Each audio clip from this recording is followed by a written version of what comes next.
Greetings everyone and welcome back to the channel for another retro unboxing and review. And today we're going to be taking a look at the Hot Toys 300 King Leonidas.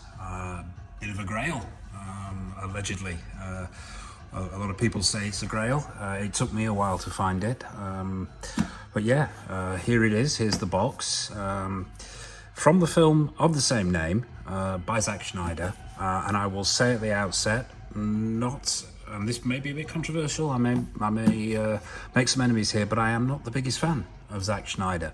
Although when he is given a storyboard to work with, like he was with Frank Miller's 300 and Watchmen and Man of Steel, I think he produces some quite visually amazing films. I think left to his own devices, I think his own stuff can be hit and miss, shall we say. But once again, this isn't a movie review or a biography of Zack Snyder.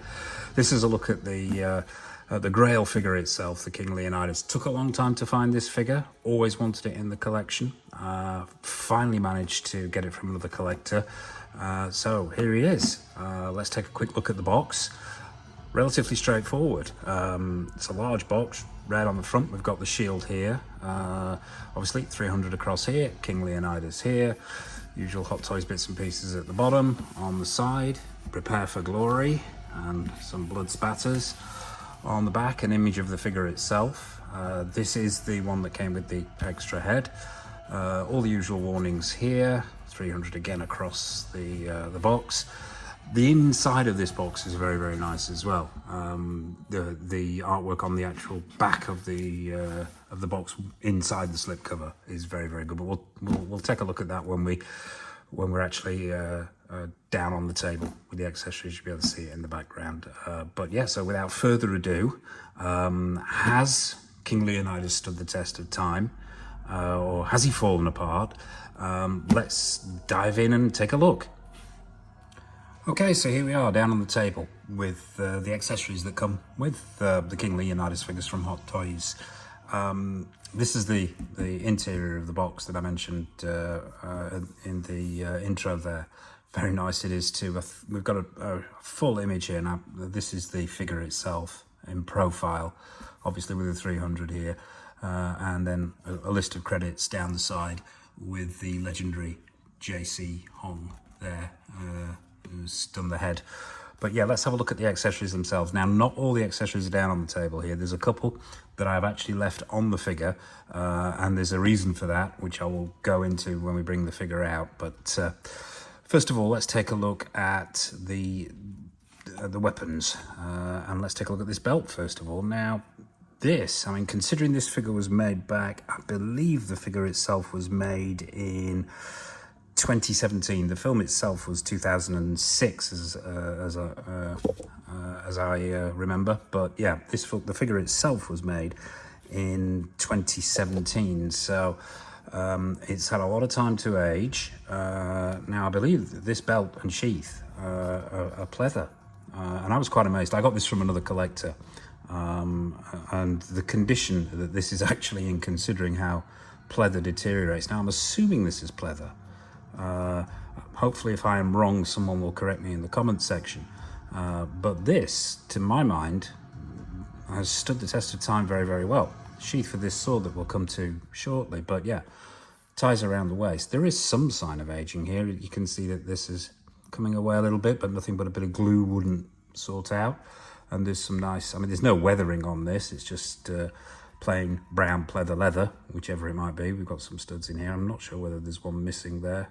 I think there may be. Getting on close on that, I think there possibly is. But yeah, this is actually, in the hand, is in very, very good condition, if it is pleather. Yeah, it's done very, very well indeed. But that's the sheath and the belt. Let's have a look at the sword itself. The iconic sword of the Spartans and their battle at Thermopylae. All plastic. There's some nice paintwork on there. There's some very nice weathering on the handle as well. I know the camera's picking this up. It's, for its age, it's very, very good. And also as well, a little feature of this is that comes off, the hilt comes off, so that you can actually get the hands on there without too much difficulty, because as you can imagine, posing a hand through this gap here and trying to get it to hold the sword will be difficult. So it's only a simple thing, but good thinking Hot Toys back in the day there. So that's the sword. What else do we have? Let's have a look at this helmet. And this helmet, I really do like this helmet. Considering its age, this is a wonderful piece of work. None of this helmet already attached to the head that you can't remove. This actually will go on either of the two head sculpts that this comes with, which we'll look at shortly. So yeah, very nice. All plastic again, with some artificial hair here for the headpiece, and coming out at the back here as well. Some lovely detailing, which the camera's picked up here. I don't know whether you can see this, but it's been very well weathered. There are cracks, there are dints, multiple paint works, just shading around the edges. There's some scratches on there. It really is, for the time, this is a wonderful piece of work, and fits beautifully on either of the two head sculpts, as I said. So yeah, for an old piece, I'm starting to understand why this piece is considered to be a grail. So that's the helmet, and we'll look at it on the figure itself and on the head sculpts as we move further on. So that's the helmet. What else have we got? Numerous arrows. Now you might be asking yourself, why are there no arrowheads on here? And there is a good reason for that. Although there is one with an arrowhead on it, which I've gone and left in the detail. I will retrieve it for when we do go over to the detail to get him under the lights and see how he poses. But the reason these arrowheads are missing is because they actually, and there are some broken ones here as well, yeah, further broken further down, they actually slot into little holes on the shield. Now I don't have the shield off the figure. The shield is staying on the figure for reasons I will explain, but yeah, this is to replicate the scene, and there's multiple ones of these, and this is to replicate the scene where he uses his shield for cover against the onslaught of arrows, and then stands up defiantly and just slices all the arrows off the shield itself. So yeah, a number, I think there's how many we got there? There's 4 half arrows, 2 partial arrows. Sorry, I tell a lie. Oh, an even longer one there. So there's a medium-sized piece, and there's also a full-size arrow as well. Let's have a look at the hands. As always, you know me and my hands. Now these hands, once again, you've got to take into account that these are from back in the day, 2017. So the detailing it's okay, it's passable. Let's get up close here. You can see the paint applications are good. There's obviously 2 or 3 paint applications there. There's some reddening on the knuckles. The vein work, the bone work underneath there is good. The paint applications are pretty good. If a tad shiny, I would say maybe a tad shiny. Solid as a rock. That's a problem for me. These hands are literally, virtually completely solid. There's no give whatsoever. Now, this is a hand, I believe, for holding the spear. There is a spear with this, and once again, apologies for not doing looking at that in the accessory section, but once again, there's a reason for that, which we'll go into, and it is these hands, to be honest with you. It just simply is too risky to start removing stuff once you've got it in a decent pose. But yeah, overall, hands pretty good. 2 down here, 2 already on the figure. Mine came with 1 spare wrist peg. I'm sure there may have, well, I don't know, but there may have been more with the original one. But as I say, I got this from another collector after much hunting. Now let's take a look at this second head sculpt. We'll have a close look at the other one when the figure comes out. But this is the sort of straight face, if you will, King Leonidas, Gerard Butler. Yeah, and as you can see, the likeness, I would say, is good. I wouldn't say it's amazing, but we've got to remember how old this figure is. Head sculpts have come on in leaps and bounds since 2017, I believe it was. But for its time, pretty good. The hair there's multiple hair strands. We've got the braid that goes across the top, comes down the back, into this braided ponytail, which is plastic again. There's some nice sculpting on that beard. It could be better, the paintwork could be better, but Yeah, is this up to today's standards? No, it's not. Is it a perfect likeness of Gerard Butler? No, it's not. But for the time, I would say more than passable. More than passable. Yeah. Most of the time I'm displaying him with a helmet on anyway. So, yeah. But still pretty good. Pretty good for its time. So that's the head sculpt. The spare head sculpt. That's all the accessories other than the ones that are already on the figure. So without further ado, let's bring out King Leonidas. Let's get him on the turntable and have a closer look at this legendary grail figure. Okay, it's been a long week, I apologise. I completely forgot the stand in the last section of the accessories, so quick look at the stand. Usual story for Hot Toys figures of this age. It's an oval base with the little nameplate on the front, 300 on there, and pretty much that's it. Pretty much what we've come to expect from Hot Toys bases of that era with a little nameplate. But yeah, obligatory crotch grabber. And also, while I was forgetting, I managed to, or remembering even, managed to salvage the other arrow that I mentioned in the accessories section, the complete arrow. Here it is. Obviously some nice weathering on there, on the feathers on the end, and the very original looking, if I can get this in front of the camera without shadows, which I'm struggling with, but yeah, the very original arrowhead. But yeah, so that's all the accessories other than the ones that are actually on the figure, obviously. So let's try again to bring out King Leonidas and get him on the turntable. Okay, so here he is, the main event, King Leonidas, Gerard Butler from 300. We've got him on the turntable. These are the other accessories that he came with, the shield and the spear.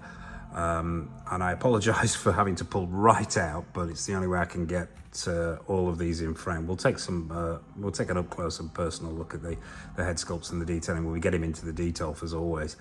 But I've had to pull right back so I can get most of him in frame. As I mentioned, the shield and the spear, yeah, they come as accessories, but I've actually got them on the figure and wasn't brave enough to take them off because I didn't want to risk damaging the body. Those hands are particularly hard, and so getting this spear in can be quite difficult. It's a very nice spear, actually. I mean, I'm not sure if it's wood. It feels like wood. Let's stop him spinning, so we can. There we go. Right.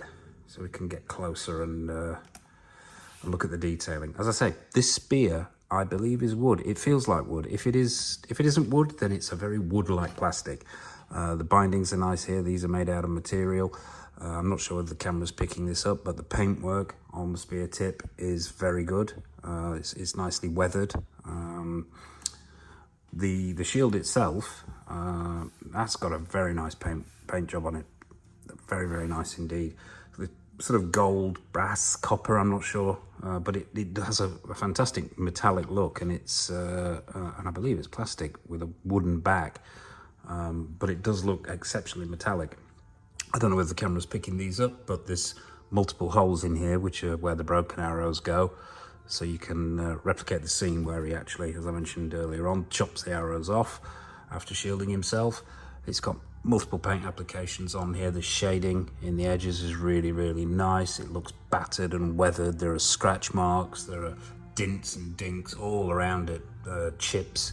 Give it that really sort of screen accurate, authentic feel. Let's spin him round so we can take a look at this cape. And very nice it is too.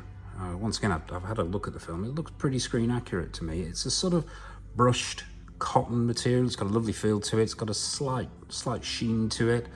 As you can see at the bottom here, it's been weathered to make it look dirty, like it's been dragged in the mud, but it falls really well.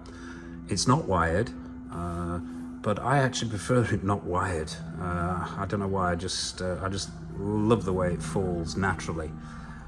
Let's bring him back round again so we can take a look at the inside of that shield. Once again, the reason this shield wasn't featured in the accessories section is simply because this internal part here, where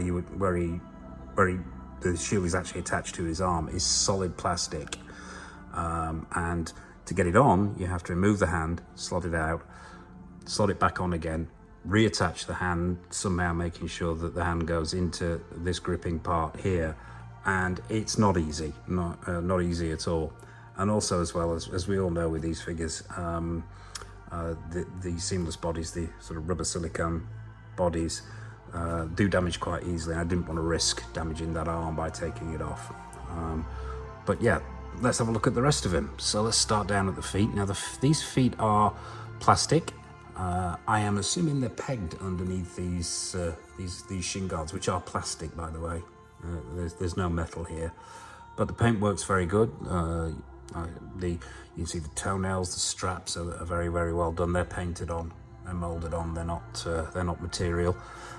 These actually do move. These shin guards. They once again are painted virtually identically to the shield itself. They're pitted, they're marked, they're scratched, and there's some multiple paint applications there to give that shading effect, that sort of old effect. And if we can bring him back round here, you can actually see, I'll bring him forward a little bit here, you can actually see that these are material ties at the back here, which is a nice touch. They're not molded plastic, and replicated on both sides, obviously. What else have we got going on? The body, let's talk about the body. Yeah, 30 points of articulation, probably 2 which I've tried. As we all know, these bodies, these seamless bodies, particularly the early ones, are prone to ripping. They're prone to tearing. They don't take strain very, very well. If you are thinking of picking up this figure, be exceptionally careful with it. I would say keep it in a museum pose or a neutral pose. This is the bravest I've got with it, to be honest with you. But it's an exceptionally heavy body as well. I think it's very well sculpted. There's tonal work there, and you can see the abs. You can see his biceps. There's some vein work in there. Perhaps these thighs are a little bit too smooth, but come on, we are talking quite an old figure here. The colour, actually, I think is a little bit off. I thought myself it was a little bit more tanned in the film. Maybe that was the filters they were using when they were shooting the film, I don't know. But it comes off to me as being ever so slightly pale, but not a deal breaker. He's got the little tooth around his neck from the wolf-type creature, which he killed as a child. The cape fastens around the top, and there's a clasp here. I once again haven't been brave enough to take the cape off, but and this is the second of the head sculpts, obviously. Let's see. I'll go handheld at this point and get a closer look at that head sculpt. Yeah, very, very good, very good. For its time, it's very good. The eyes are nice and glassy. Multiple paint on the face, there's some skin texturing, although it isn't Gerard Butler 100%, it's close. And out of the 2 head sculpts, I do tend to prefer posing in with this one with the helmet on. But yeah, same paint application, same stranded hair, just a slight variation in expression. This is more the "this is Sparta" look. Those teeth are well done. There's some nice paintwork in the mouth area as well. Yeah, pretty good for its age. And more and more I can see why this is a Grail figure. It's been in my collection a while, but I still do like it. And for an early example of what can be done with seamless bodies, they don't come much better than this. The loincloth here is actually part of the body itself. It's molded onto the body, so it's not removable, and I don't know why you'd want to do that, but it's painted quite well, and there's some studs on there. Yeah, that is, let's get him revolving again so you can not at that speed, but yeah, there you have him. I'll pull back out so you can get him in all his glory. King Leonidas 300, the Grail figure itself. So what we're going to do next, as we do always, is we're going to get him into the Detolf, get him under the Detolf lights. The base that he came with, I won't be using that. What I'll be using is one of my custom bases. Not sure which one yet, but yeah, as always, let's go over to the Detolf and take a look at how he displays. Okay, so here we are over at the Detolf with the Hot Toys King Leonidas from 300. I've got him posed on the all-purpose Hot Toys Battle Damage Thanos base. As I mentioned in previous videos, I've got several of these bases and they really are great for a wide variety of figures, and I really do think it adds to this figure. I normally at this point talk about shelf presence, but I really don't think I need to do that. It pretty much speaks for itself. Even with the age of this figure, it still is quite stunning. Quite stunning to behold when it's posed, and well, I say posed when it's put on the shelf. I mean, the only thing I've really done here from that's different from down the table is I've added those arrows to the shield there and added the helmet. Really, that's pretty much all I've done, because I'll be keeping it in as neutral a pose as I possibly can. But while we've got him under these detail lights, let's just take a closer look at that body. The lighting here is far superior to that down on the table, which is something I'm working on, everybody. But yeah, you can see that head sculpt there. I prefer the angry head sculpt. The work on that helmet and the shield as well. I mean, if you look, it corresponds on the shield and on the gauntlets and braces as well. Is just is stunning for its time. It really is. And you can see that body now a little bit better. The muscularity in that body, the vein work in that body, the skin texturing is pretty good. Even though, as I say, I think the skin tone is slightly off, but it still works superbly well today. We're gonna. If I pull back and get this low angle, it really does dominate the shelf completely. A fantastic piece. It really is a fantastic piece, as I say, that holds up today. It's difficult to find, but they are out there.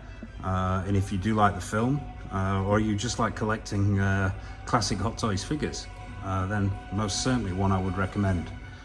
Well, that's pretty much wrapping it up. Oh, I forgot to mention, the previous owner gave me a nice little nameplate to go with it. But yeah, that's King Leonidas Gerard Butler Hot Toys Grail piece. And that pretty much wraps up this video. So if you've liked it, please hit the thumbs up button. If you want to comment, if you've got anything to add to this, or if you have this figure yourself, please comment in the comment section. Please subscribe. We've got plenty more content coming up, lots more classic figures, lots more new figures. If you've seen anything in my tour video that caught your eye and you thought, I'd like to see that up close and personal, drop a comment in the comment section and we'll see what we can do. I suppose all it remains for me to say is it's goodbye from me, it's goodbye from King Leonidas, happy collecting, and look after yourselves.